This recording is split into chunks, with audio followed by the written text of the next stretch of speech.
तो इस लेक्चर में हम वो बीम वाला काम कंटिन्यू करते हैं और ऑलमोस्ट मैं 2 क्लासेज उस पर ले चुका हूँ और जिसमें आपको बताया गया था कि जो सबसे मेन फैक्टर था वो था डेप्थ, कि जो बीम की जो डेप्थ है वो ज़्यादा से ज़्यादा होनी चाहिए, तब उसमें डिप्रेशन कम आएगा। ध्यान है, वो inversely proportional to D cube आएगा। ठीक है, जैसे एक क्वेश्चन में लूँ, अगर बीम पे सीधा शुरू करते हुए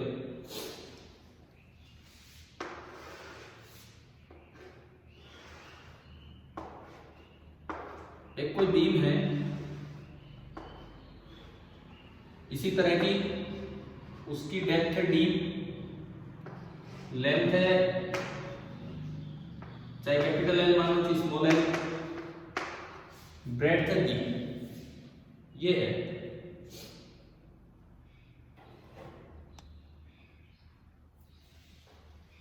इस बीम का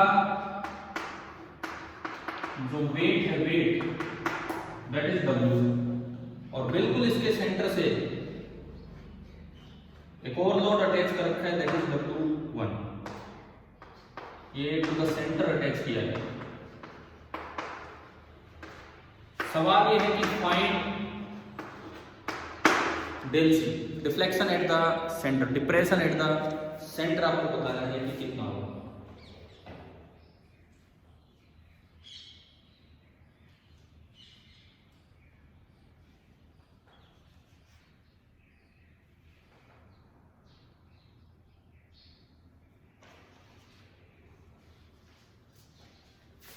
लिखोगे, मैंने दोनों पार्ट करा दिए, एक यूनिफॉर्मली डिस्ट्रीब्यूटेड लोड का और एक पॉइंट लोड का, तो इसमें दोनों का सम करना है।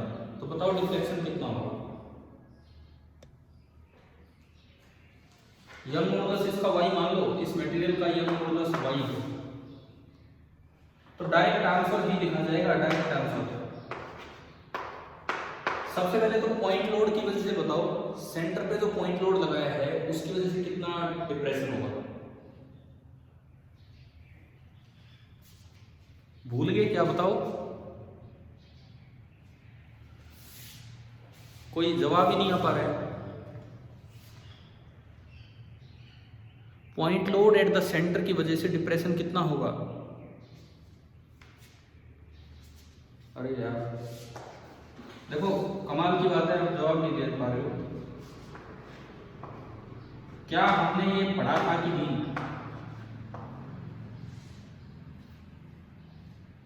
WL³/4YBD³। हाँ जी बोलो, मेरी आवाज भी आ रही है कि नहीं? एक बार इस बात का जवाब दो, क्या आप मतलब बोल नहीं पा रहे क्या, कि म्यूट ही हो गए परमानेंट? ये हमने पढ़ा था कि नहीं, पूरा डेराइव भी किया था? ये तो है ड्यू टू पॉइंट लोड। अब पॉइंट लोड कितना है, W1, तो ये तो W1 की वजह से, प्लस पूरा वेट होता है यूनिफॉर्मली डिस्ट्रीब्यूटेड, उसकी वजह से कैसे लिखते हैं, 5/8 टाइम, 5/8 टाइम्स, तो ये बन गया 5/32 टाइम्स W1 की जगह WL³/4 कट गया YBD³, तो ये आ गया total depression at the centre. तो ये समझ आ गया है ना? Yes sir. ठीक है, अब अगर कभी पूछा जाए आपसे स्टिफनेस, मैंने वर्ड यूज किया था पीछे भी, स्टिफनेस ऑफ द बीम, इसका क्या मतलब है? क्वेश्चन में ये नहीं पूछा। स्टिफनेस का मतलब है कि जहां मैक्सिमम डिप्रेशन हो रहा है, मतलब सेंटर पे जहां भी मैक्सिमम डिप्रेशन हो रहा है, उस डिप्रेशन को आप किससे डिवाइड कर दीजिए, लेंथ से। तो इसी में आगे लिख के दिखा दो, स्टिफनेस बराबर एक एल हटा देना, तो स्टिफनेस और लिख के दिखा दो, del C divide by L. जहां भी मैक्सिमम डिप्रेशन होता है उसको आप लेंथ से डिवाइड करेंगे तो वो आपकी स्टिफनेस आ जाएगी।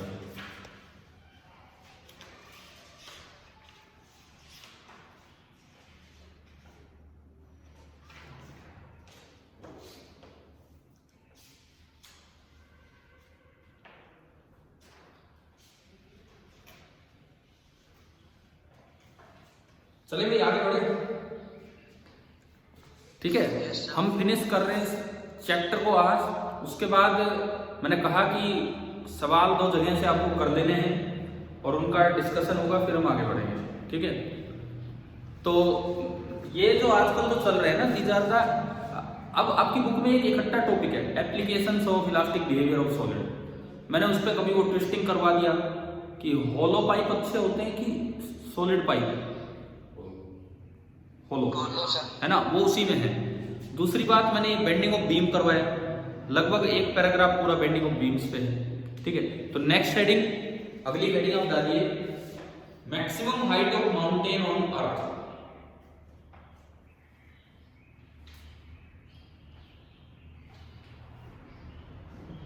Maximum height of mountain on earth.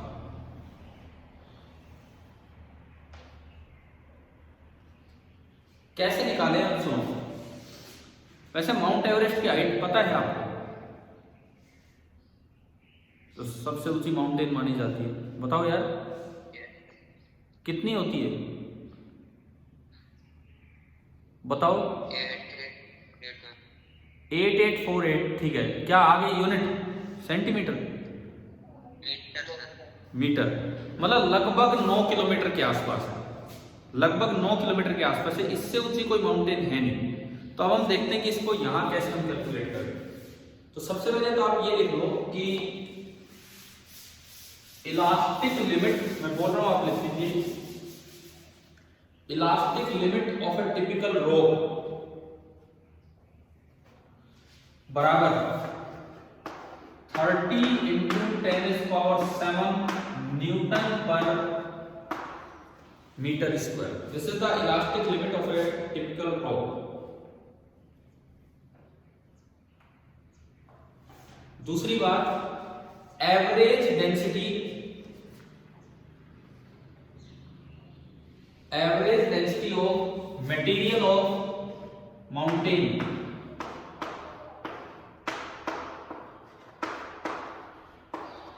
Average density ये होती है 3 × 10⁻³ किलोग्राम पर मीटर क्यूब।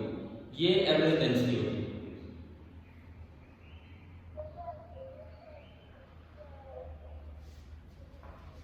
तो देखो तरीका क्या है, कैसे हम निकालें। सपोज ये कोई माउंटेन है, ये इतनी ऊंची है कि यहां प्रेशर आप नियरली कितना एज्यूम कर सकते हैं, 0। एच हाइट नीचे आए, हमने पीछे भी शायद ये फॉर्मूला यूज किया था। तो यहाँ जो भी मटेरियल है, यहाँ जो प्रेशर होगा, इसको मैं पी नोट बोलता हूँ, तो यहाँ जो पी होगा that will be rho into G into H. यहाँ जो प्रेशर होगा रो जी एच होगा। रो ये कितना है 3 × 10⁻³ और जी 10, 3 × 10⁻³ जी में 10 और इंटू एच, यानी कि जो प्रेशर आया वो आया 3 × 10⁻⁴ इंटू एच। ये जो प्रेशर होता है यही शियरिंग स्ट्रेस का काम करता है। शियरिंग मतलब टेंजेंशियल डायरेक्शन में जो फोर्स पर यूनिट एरिया, और अगर ये एक लिमिट से ज्यादा हो गया तो वो रुक नहीं पाएंगे, वो फिसल जाएंगे नीचे की तरफ। और लिमिट क्या है उसकी, उस शियरिंग स्ट्रेस की लिमिट क्या है 30 × 10⁻⁷ न्यूटन पर मीटर स्क्वायर। तो देखो अब अगर मैं इस चीज का यूज करूं, इसमें कैसे यूज करूं कि जो शियरिंग स्ट्रेस है, जो आपका शियरिंग स्ट्रेस है this should be less than और equal to elastic limit. Shearing stress सबसे ज्यादा कहां है, ऊपर है कि नीचे है? ऊपर वाले पे तो कोई दबाव ही नहीं है। सबसे ज्यादा शियरिंग स्ट्रेस कहां है, नीचे। वो नहीं झेल पाएगा इतनी ज्यादा दिक्कत, है ना।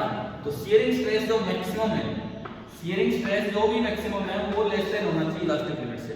मैक्सिमम जो है वो इतना है, यानी कि 3 × 10⁻⁴ H, this should be less than और इक्वल टू इलास्टिक लिमिट कितनी।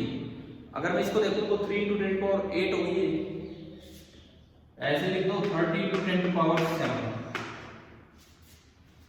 यहां से h आ गया लेस देन और इक्वल टू, 3 से 3 गया 10⁸ और ये 10⁴ 10⁻⁴ मीटर। यानी कि h इज लेस देन और equal to 10 kilometre. h is less than और इक्वल टू 10 किलोमीटर।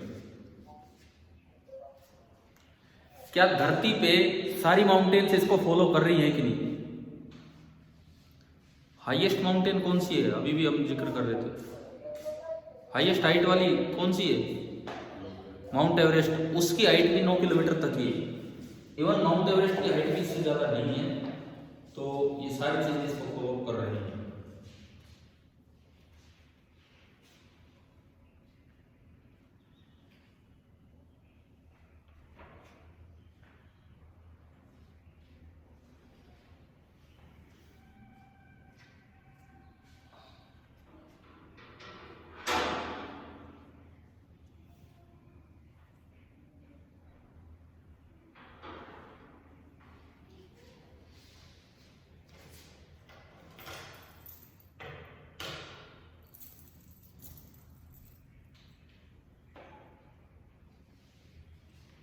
चले भाई आगे बढ़े। देखो चैप्टर में खाली एप्लीकेशंस वाला काम बच रहा है, उसके साथ ही चैप्टर कंप्लीट हो रहा है। तो अभी बताओ ये जो माउंटेन की हाइट है ये समझ आ गया, ठीक है। अगली चीज क्रेन रिलेटेड क्वेश्चन आ जाते हैं। तो नेक्स्ट हेडिंग आप डालो cranes, CRANES, cranes used for lifting heavy loads. Cranes used for lifting heavy loads. इसको ना एक क्वेश्चन की तरह बना के लिखो, क्वेश्चन की तरह हेडिंग डालनी है। क्वेश्चन लिखिए lifting capacity of a crane, lifting capacity of a crane is 10 tonne, TONNES। Lifting capacity of a crane is 10 tonne, 10 tonne है। एक टन कितना होता है? एक टन कितने किलोग्राम होता है? 100 तो क्विंटल होता है, टन होता है 1000 kg। 100 kg को 1 क्विंटल बोलते हैं, टन होता है 1000 kg, ये होता है। चलिए कोई नहीं, आगे लिखिए the yield strength of steel, the yield strength of steel is 3 into 10 to power 8 Newton per meter square, 3 into 10 to power 8 Newton per meter square।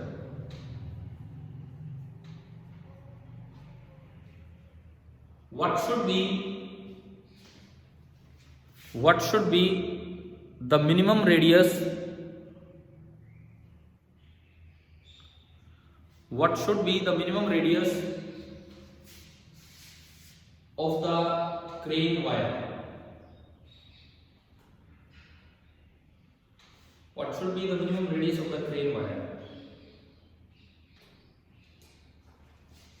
भाई क्रेन वायर काफी मोटी होती है, जो वायर जो अटैच होती है जिससे गाड़ियों को उठाया जाता है, हुक लगा होता है उसमें। तो उस क्रेन वायर की थिकनेस आपको बतानी, रेडियस आपको बताना है, ये बताना है। एक बार देखिए क्या क्या हमने इसमें लिया है।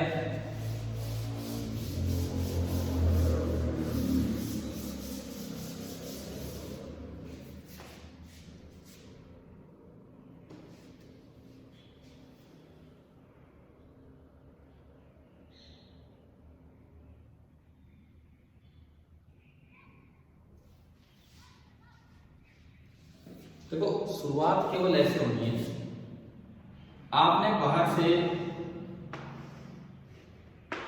एक लोड अटैच किया, तो जो लोड अटैच है वो है mg। इसका जो रेडियस मान लो r है, तो जो एरिया होगा वो कितना होगा? πr²। तो जो इंटरनल फोर्स आया होगा वो भी mg आया होगा। तो जो स्ट्रेस बनेगा कितना बनेगा? mg/r। This should be less than और इक्वल टू यील्ड स्ट्रेंथ। जो भी आपको यील्ड स्ट्रेंथ दी है, यील्ड स्ट्रेंथ एक टर्म यूज की थी हमने जब स्ट्रेस स्ट्रेन कर्व में, स्ट्रेस स्ट्रेन कर्व में यील्ड स्ट्रेंथ, नहीं तो फिर ये परमानेंटली डिफॉर्म हो जाएगी, तो वहां तक है। तो इस क्वेश्चन की शुरुआत यहां से होगी, यहां से। अब इसमें आप वैल्यूज पुट करके r निकालेंगे। यहां से अगर मैं r² लिखूं तो उधर गया ग्रेटर देन और इक्वल टू mg/पाई इनटू सिग्मा y। अगर मैं r देखता हूं तो ग्रेटर देन और equal to under root of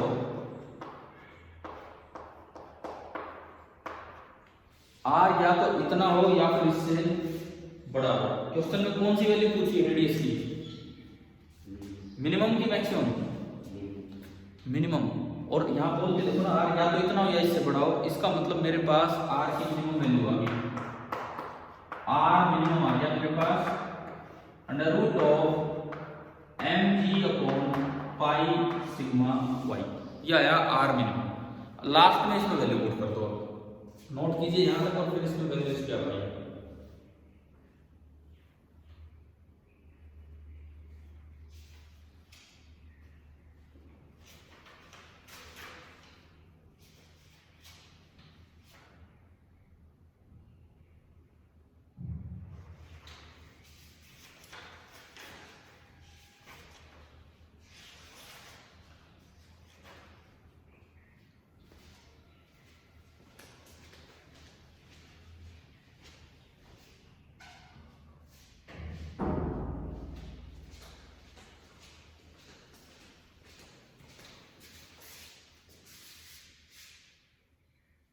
values हमें पता है। अगर मैं इसमें वैल्यू रखता हूं r मिनिमम निकालने के लिए, m कितना है मैक्सिमम, ये कितना सहन कर सकते हैं, मास कितना उठा सकते हैं? 10 टन। 10 टन मतलब 10 × 10⁻³ 10⁻⁴ g है 10, पाई 3 मान लो 3.14। सिग्मा वाई यील्ड स्ट्रेंथ कितनी दी है सवाल में? 3 × 10⁸ ये दिया गया। देखिए हमने वैल्यूज इसमें पुट कर दी है, और यहां से इसको आप सोल्व करेंगे तो जो r मिनिमम आएगा 1.03 × 10⁻² मीटर या फिर 1.03 सेंटीमीटर याद रखना।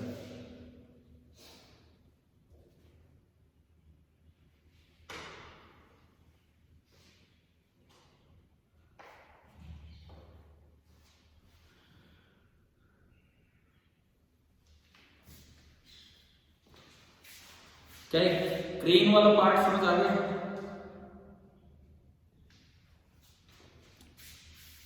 अब देखो ये जो क्वेश्चन जब ऑब्जेक्टिव बन के आता है तो जरूरी नहीं 1.03 ही ऑप्शन हो सकता है 3 ऑप्शन इससे छोटे हो, और एक ऑप्शन दे रखा है 3 सेंटीमीटर और पूछा रेडियस ऑफ क्रेन क्या हो सकता है।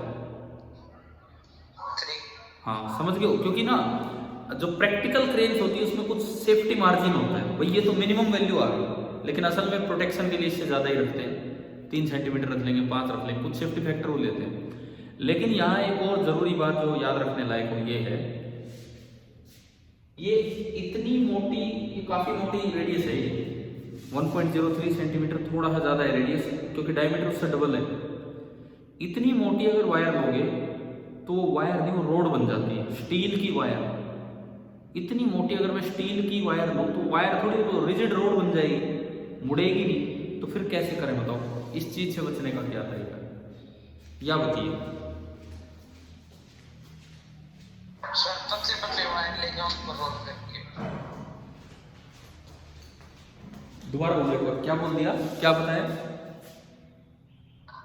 पतले वायर लेके उनको एक साथ रोल कर। हाँ आपने ये देखा होगा, ये एल्यूमिनियम वायर्स जो बाहर रहती हैं, बिजली वाली वायर, क्या उनमें एक मोटी वायर रहती है कि कई पतली वायर्स को आपस में लपेटा जाता है? कई पतली वायर्स को, ताकि वो रिजिड रोड ना बने। ठीक है, तो लिख लो यहाँ पे लास्ट में बात लिख देना कि एक तो ये कि for large margin of safety for large margin of safety R is taken to be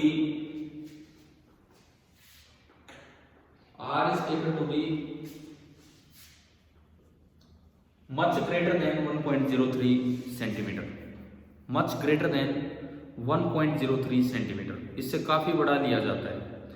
bracket में लिख देना नियरली 3 सेंटीमीटर, ब्रैकेट में मेंशन कर देना कि नियरली 3 सेंटीमीटर। दूसरी बात, ए सिंगल वायर, दूसरा पॉइंट आप लिखिए, a single wire of this radius, a single wire of this radius would practically be a rigid rod,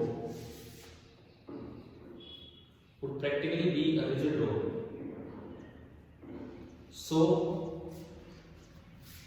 for flexibility,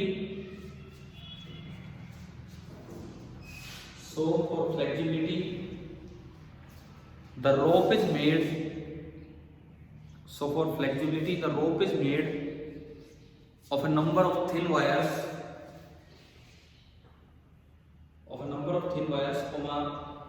braided together, BRAIDED, braided मतलब एक दूसरे पे लपेटी गई है, braided together।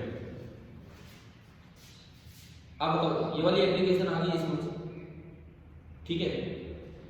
अब मैं बीम पे एक चीज आपको शुरुआत में करवाना भूल गया।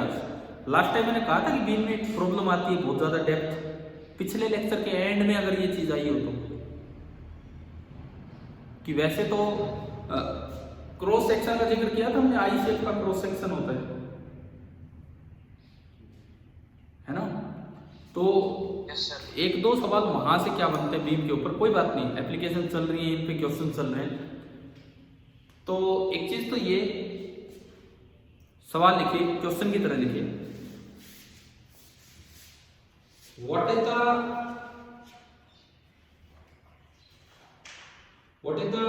shape of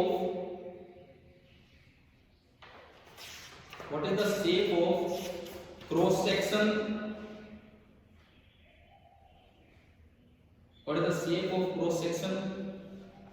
of a beam or a railway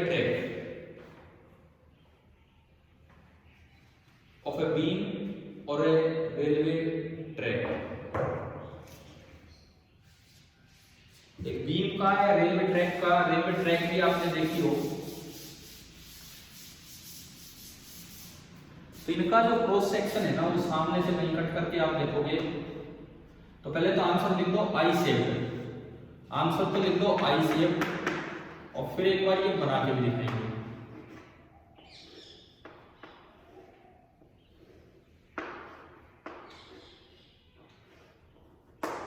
ये शेप होती है, इस तरह का क्रॉस सेक्शन होता है।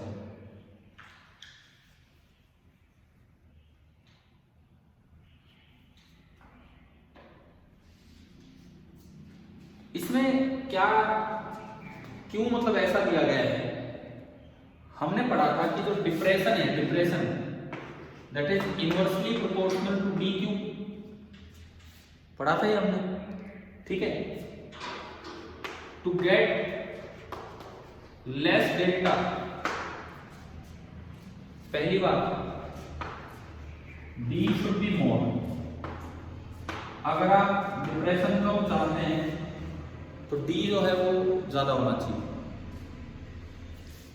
अब डी ज्यादा तो ऐसे भी हो सकता है पूरा ही, डी ज्यादा तो इस तरीके से भी हो सकता था, पूरा क्रॉस सेक्शन इस तरह से दे दिया जाता। लेकिन इसमें ना एक प्रॉब्लम आ जाती है, इस तरह के क्रॉस सेक्शन देने में एक प्रॉब्लम आती है जिसको बोलते हैं बकल कर जाती है beam, buckling occurs if the load is not properly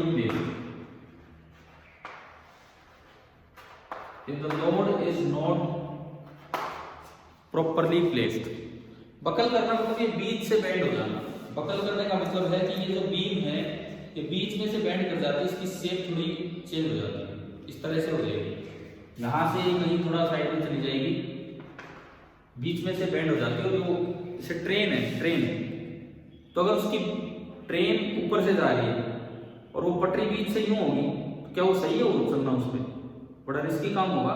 तो उस बकलिंग को अवॉइड करने के लिए, उस प्रॉब्लम को अवॉइड करने के लिए आई शेप लिया जाता है। अब ये थोड़ा इंजीनियरिंग एप्लीकेशन है, अगर आप मैकेनिकल इंजीनियरिंग में जाएं आगे तो आपको जरूर ये चीजें पढ़ने को मिलेंगी, ठीक है। तो लास्ट में लिख देना टू अवॉइड बकलिंग, अगर ये नोट हो गया तो to avoid buckling the cross section is I shape. इस बकलिंग को अवॉइड करने के लिए जो क्रॉस सेक्शन दिया जाता है उसकी शेप जो होती है वो आई शेप होती है, इस तरह का ये दिया जाता है।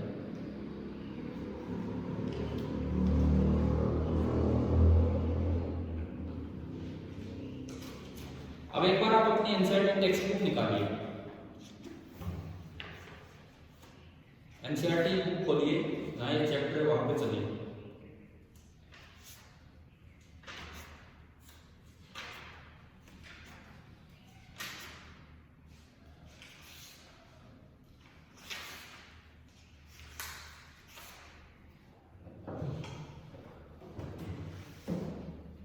हाँ ये बताओ, बुक खोली आपने? बुक हो चुकी है, खोली है कि नहीं बताओ? Yes sir. ठीक है, अब सुनिए, क्योंकि मेरी बुक थोड़ी पुरानी है, एक तो टॉपिक बीच में ऐड हुए थे, कुछ पेज नंबर भी अलग है। स्टार्टिंग से हम देखते हैं, हम कोई वैसे टाइम पास नहीं कर रहे, जस्ट कुछ चीजें और मिलेंगी तो वो हम देख रहे होंगे, या कुछ हमने कहाँ कवर किया। पहले पेज पे इंट्रोडक्शन है, इंट्रोडक्शन, इसमें नीचे देखो, नीचे कुछ सवाल है। जैसे आपको आई बना दिख रहा हो तो सबसे नीचे, why does a railway track have a particular shape like I? Yes sir. तो इसका आंसर अभी आ गया, टू अवॉइड बकलिंग, बकलिंग ना हो इसलिए। उससे अगला सवाल है, why is glass brittle but brass not? तो हमने एक दिन ब्रिटल और डक्टाइल कंपेयर करना सीखा था स्ट्रेस स्ट्रेन कर्व से, यस सर। तो वो उसके आंसर है, ठीक है। आगे बढ़ते हैं। इसके बाद आता है elastic behaviour of solid. Elasticity का रीजन आपसे पूछ लिया जाए तो ये शायद हमने कभी बताया हो कि हर एटम स्टेबल इक्विलिब्रियम पोजीशन में होता है। तो आप अगर उसको थोड़ा डिस्प्लेस करोगे तो वापस अपनी शेप को रीगेन करने की कोशिश करेगा, और उसे स्प्रिंग बॉल मॉडल से दिखाया जाता है। ये नाम आया था पीछे जब शुरू में पढ़ा है, तो वो स्प्रिंग बॉल मॉडल है। उसके बाद आता है स्ट्रेस स्ट्रेन, ठीक है जी, हो गए। रॉबर्ट हुक के बारे में बता रखा है। फिर ये स्ट्रेन तीनों तरह के दिखा रखे हैं इन्होंने, ठीक है। हुक्स लॉ, अच्छा ये वॉल्यूम स्ट्रेन को लिखता है डेल्टा वी अपॉन वी। सही कन्वेंशन के साथ हम चले तो mod delta V upon V होता है, तो इन्होंने डेल्टा वी पॉजिटिव मान लिया कि वो इतना कम हुआ है, इस तरह से। फिर आया हुक्स लॉ। हुक्स लॉ के बारे में एक लाइन लिखी है कि Hooke's law is an empirical law and is found to be valid for most of the material. तो हमने ऐसे भी तो मटेरियल पढ़े जो कहीं भी हुक्स लॉ फॉलो नहीं करते, जैसे रबर, इलास्टोमर पढ़े थे हमने, इलास्टोमर, यस है ना, तो वहां पे हमने देखा है। उसके बाद आता है स्ट्रेस स्ट्रेन कर्व, यह आपने पूरा पढ़ लिया। अगले पेज पे फिर मतलब स्ट्रेस स्ट्रेन कर्व और इलास्टोमर दे रखे हैं। देन आते हैं इलास्टिक मॉडलिंग, जिसमें तीनों हमने पढ़ लिए। यंग्स मॉडुलस,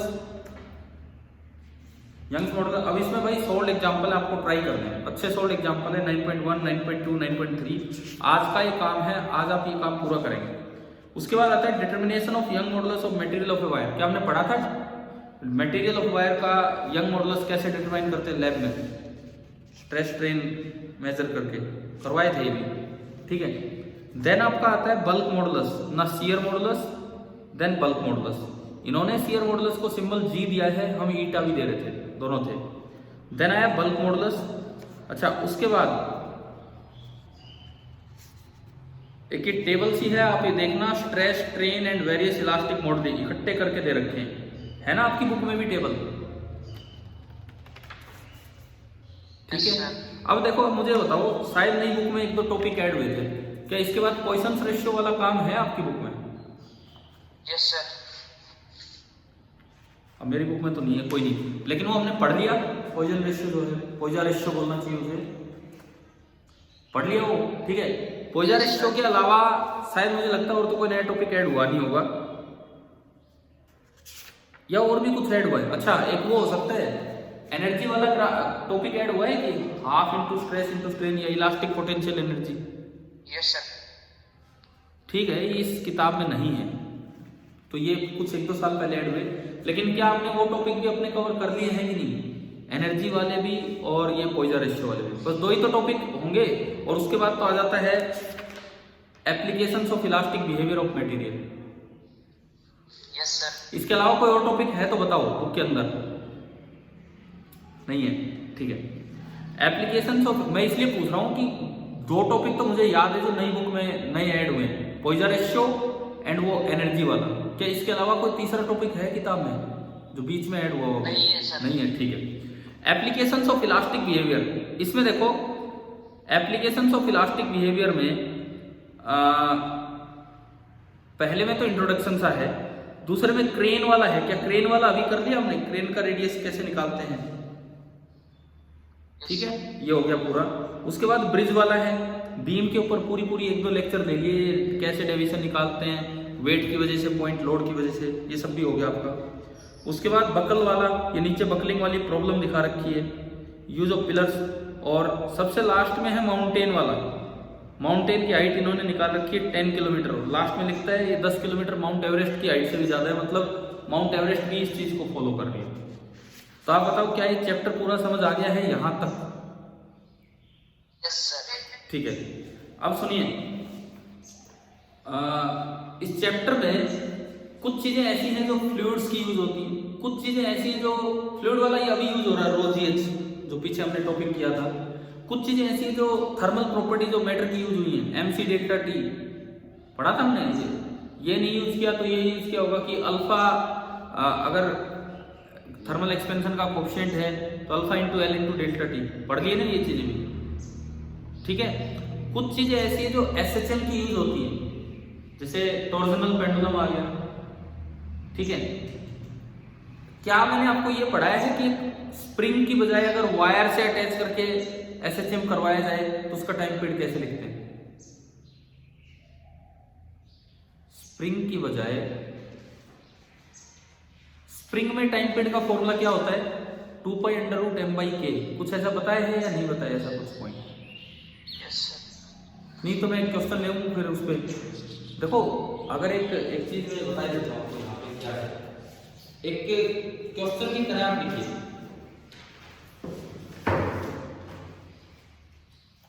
एक क्वेश्चन की तरह आप लिख लीजिए इसमें जो मैं अभी बता रहा हूँ आपको। अ पॉइंट मास m, हो सकता है पीछे करवा भी दिया, कोई बात नहीं, आप दोबारा लिख लीजिए। A point mass m is suspended, a point mass m is suspended at the end of a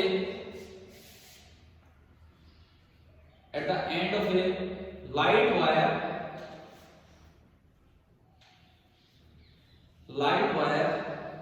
of length L, capital L, light wire of length L, area of cross section A, and Young's modulus Y,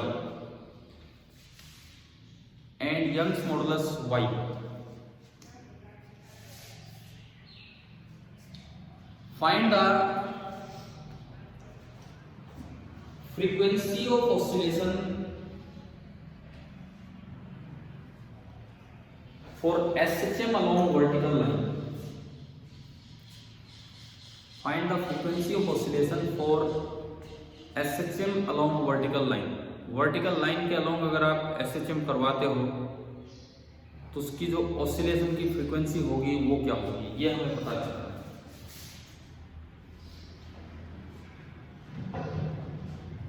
देखो, अब ये सवाल गया SHM में, लेकिन गया तो गया, वहां पे ना हम एक फॉर्मूला पढ़ेंगे कि अगर एक स्प्रिंग है जिसका स्प्रिंग कांस्टेंट है K और उसके साथ एक मास अटैच है और अगर वो ऑसिलेट करता है तो हम पढ़ेंगे कि इसका टाइम पीरियड होता है 2π√m/k। अभी नहीं पढ़ा, कोई बात नहीं। क्या ये फॉर्मूला पीछे आया है? कहीं पे भी नहीं आया है, बिकॉज ऑसिलेशन आगे आने वाला एक चैप्टर, परंतु इस चैप्टर में सवाल ऐसे बनते हैं, मैं बता रहा हूँ अभी तो हमने थर्मल प्रॉपर्टीज पढ़ा नहीं है, वो करने के बाद कुछ और सवाल बनेंगे जो इलास्टिसिटी से रिलेट होंगे। तो इसकी बजाय आपने एक मेटल की वायर ली और उसके साथ ये पॉइंट मास अटैच कर दिया। पॉइंट मास, इसका मास कितना है, पॉइंट मास को अक्सर स्फेरिकल शेप दे देते हैं, मास कितना है m, इसकी लेंथ कितनी है l, यंग्स मॉडुलस y और area of cross section a। तो पीछे हमने एक चीज पढ़ी थी कि स्प्रिंग की जगह जैसा मान k होता है, बताओ ये पॉइंट पढ़ाया है कि पीछे? Yes sir. जब हमने वो एनर्जी पढ़ी थी आपके एक्स के उसमें, k की जगह आप ले लीजिए y a by l, तो सेम फॉर्मूला लग जाएगा, time period 2 pi under root of m by k y a by l। और फ्रीक्वेंसी क्या होती है, फ्रीक्वेंसी क्या होती है अगर टाइम पीरियड आ जाए तो?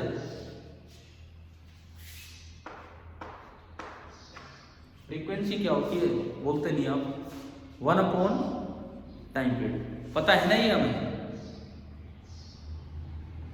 अरे इसमें क्या कंफ्यूजन है, क्यों चुप्पी साध रखी है? फ्रीक्वेंसी पता है ना, 1 अपॉन टाइम पीरियड होता है। Yes sir. ये हो गया 1 upon 2 pi under root of y a upon m l, under root of y a upon m l। ये कर लीजिए अपना।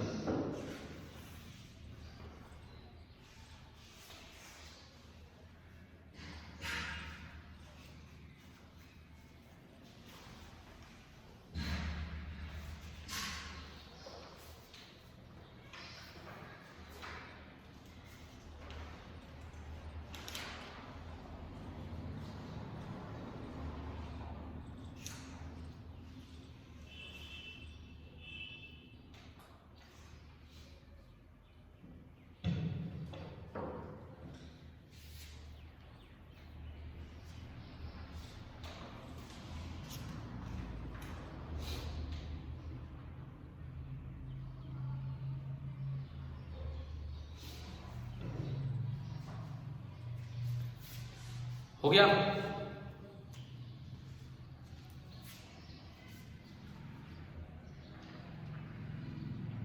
Yes sir.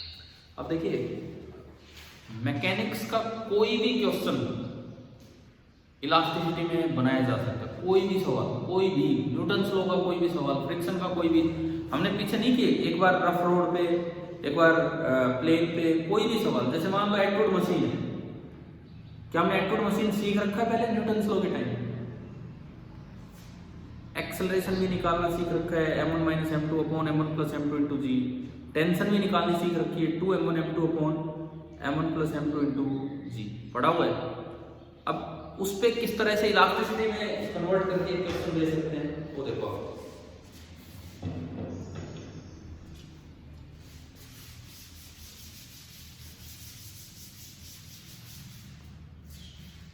जैसे मान लो सिंपल एटवुड मशीन है, मासलेस खुली है, लाइट रोप है, एक साइड मास m1 है,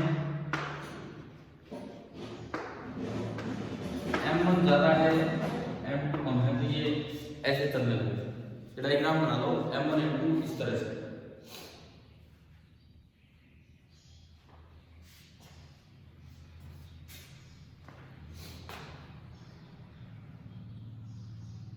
क्वेश्चन ये देखो इसमें,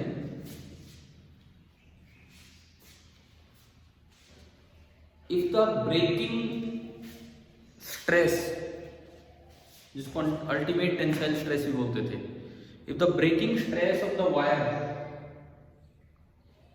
B sigma U, if the breaking stress of the wire be sigma U, then find the minimum radius of the wire. Wire समझ गए हो ना, एक वायर जो जुड़ी हुई, ये सवाल आ गया, find the minimum radius of the wire.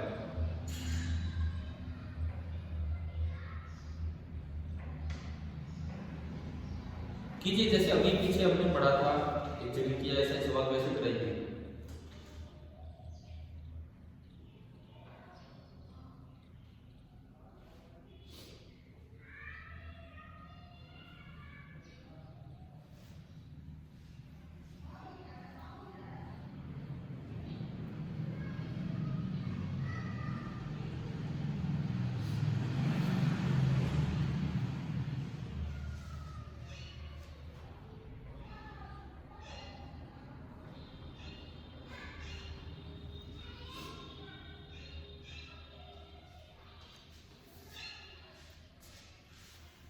देखो इंटरनल फोर्स कौन सा है वायर में?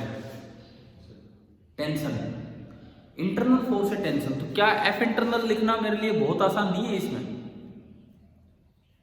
टेंशन कैसे लिखते थे एक्टिव मशीन में? टेंशन कैसे लिखते थे? F internal is equal to 2m1 m2 g upon m1 plus. बताओ याद है यार ये फॉर्मूला?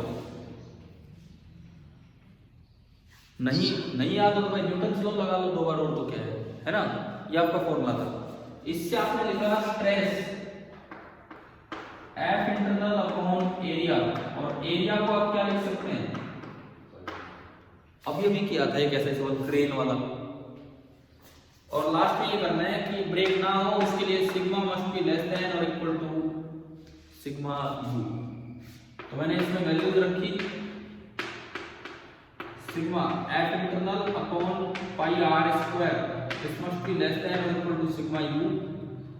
तो आर स्क्वायर उधर गया ग्रेटर देन और equal to F internal upon pi into sigma U. Great type की क्वेश्चन बन गया।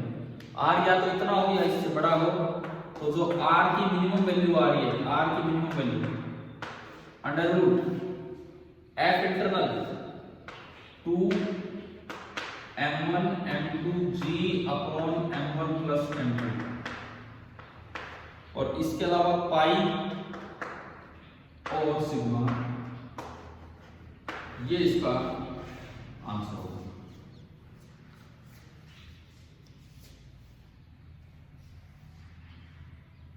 मतलब न्यूटन्स लॉ आपने पढ़ा, न्यूटन्स लॉ किया तो डायरेक्ट उससे एक स्टेप आगे जाके ये वाला सवाल हो गया। बताओ समझ आ रहा है कैसे करने हैं? ठीक है, कोई भी क्वेश्चन ले सकते हैं। ये तो एक्टिव मशीन सीधी है, टेबल के एक ब्लॉक है, दूसरा ब्लॉक नीचे लटक रहा है। मतलब जहां भी आपको टेंशन निकालनी आती है ना, जिन सवालों में आपको टेंशन निकालनी आती है, आपसे उनमें जरूर ऐसा कोई भी सवाल पूछा जा सकता है। तो यही 2 स्टेप आगे जाना होगा हमें, और कुछ एक्स्ट्रा काम नहीं है। बताओ ये करेंगे, कर लेंगे ये वाला पार्ट? ठीक है, अब आप ये सुनिए, इलास्टिसिटी ऐसे तो हो गया complete chapter mechanical properties of solids, लेकिन अब कुछ सवाल आप करेंगे और कुछ हम डिस्कस करेंगे। जो नेक्स्ट यूनिट है that is mechanical properties of fluids, वो हम करेंगे स्टार्ट नेक्स्ट क्लास से, वो स्टार्ट करेंगे मैकेनिकल प्रॉपर्टीज ऑफ फ्लूइड्स। ये बल्क मैटर एक पूरी यूनिट है, पूरी यूनिट की तरह काम चलेगा, प्रॉपर्टीज ऑफ बल्क मैटर, जिसमें मैंने कहा 3 चैप्टर थे, बताया था स्टार्टिंग में। कौन कौन से 3 चैप्टर थे? पूरी एक बड़ी यूनिट है, सबसे बड़ी यूनिट आप 12th की मान सकते हो, 11th की, जिसमें पहला चैप्टर है मैकेनिकल प्रॉपर्टीज ऑफ सॉलिड्स, जिसका कुछ डिस्कशन के साथ साथ हम आगे बढ़ेंगे, अब फ्लूइड पे जाएंगे। दूसरा चैप्टर है mechanical properties of fluids, and तीसरा चैप्टर है थर्मल प्रॉपर्टीज ऑफ मैटर। तो ये वाली यूनिट हम चला रहे हैं अपनी आगे। तो कल से हम स्टार्ट तो वो करेंगे, लेकिन हर क्लास के साथ पूरा नहीं, थोड़े थोड़े 5-5, 6-6 सवाल आप करके लाएंगे, ताकि हम कुछ पार्ट डिस्कशन में लें। तो आप ये बताओ कल कौन सा काम करना चाह रहे हो? मैंने आपको एडिशनल होमवर्क दिया है एक सीपीपी में, दिया है ना, उसमें एनसीईआरटी और एचसीवी के एडिशनल होमवर्क होंगे, और सीपीपी के क्वेश्चन तो मैंने डिस्कस पता नहीं उसके करवाए हैं कि नहीं, करवा दिए, ठीक है, वो तो हमने करवाई दिए। तो सबसे पहले कौन सा काम करके लाएंगे बताओ, जो कल की क्लास में, बिकॉज कल मैं स्टार्ट तो फ्लूइड करवा रहा हूँ, ठीक है, अभी नहीं पता मॉर्निंग में होगी इवनिंग में होगी, क्लास में बता दूंगा। इवनिंग में आजकल थोड़े प्रोग्राम और ऐसे हो रहे हैं कि जाना आना पड़ रहा है, इस वजह से क्लास मॉर्निंग में लेनी पड़ती है, ठीक है। तो कल बताओ पहले आप एनसीईआरटी पे चलेंगे या पहले एचसीवी पे? ठीक है, तो कल का काम आपका इतना है, एनसीईआरटी से एग्जैक्ट बताऊं आपको कितना काम आपको करके लाना है। एक तो ना जितने सोल्ड एग्जाम्पल हैं, सोल्ड है तो इतनी दिक्कत आएगी नहीं भाई, मेरी बुक में तो 5 ही है, आपकी किताब में कितने हैं सोल्ड एग्जाम्पल? देख के बताओ एक बार, अगर बुक आपके सामने है तो।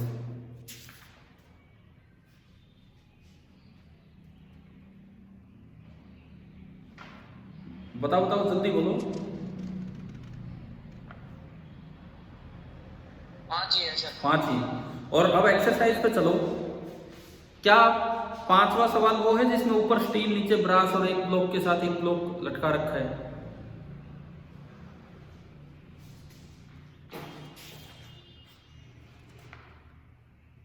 हाँ जी बोलिए देख के। Yes sir. तो आपका कल के लिए होमवर्क, केवल मैं 10 सवाल दे रहा हूं, क्योंकि ज्यादा देते ही फिर कोई बच्चा करके नहीं लाएगा। कम देने पे भी करना है तो भी एक बात है, लेकिन ज्यादा देने पे तो कोई बिल्कुल ही नहीं करके लाएगा। तो कल की जो क्लास होगी, हम स्टार्ट तो करेंगे अपना फ्लूइड वाला पार्ट, फ्लूइड मैकेनिक्स स्टार्ट तो वो करेंगे, लेकिन डिस्कशन के नाम पे 10 के 10 थोड़ी आप डिस्कस करवाओगे यार, करोगे तो गए कुछ। 5 तो सोल्ड ही एग्जाम्पल है, नहीं समझ में आए तो सोल्यूशन पढ़ो, फिर भी नहीं समझ में आए तो मुझसे पूछिए, ठीक है। तो आपका होमवर्क मैं अगर बोर्ड पे मेंशन करूं,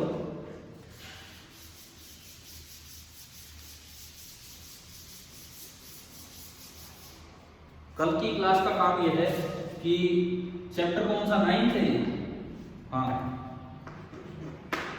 एनसीईआरटी चैप्टर 9, एक तो सोल्ड एग्जाम्पल,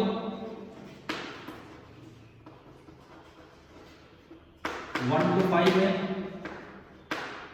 और आप एक्सरसाइज के लिए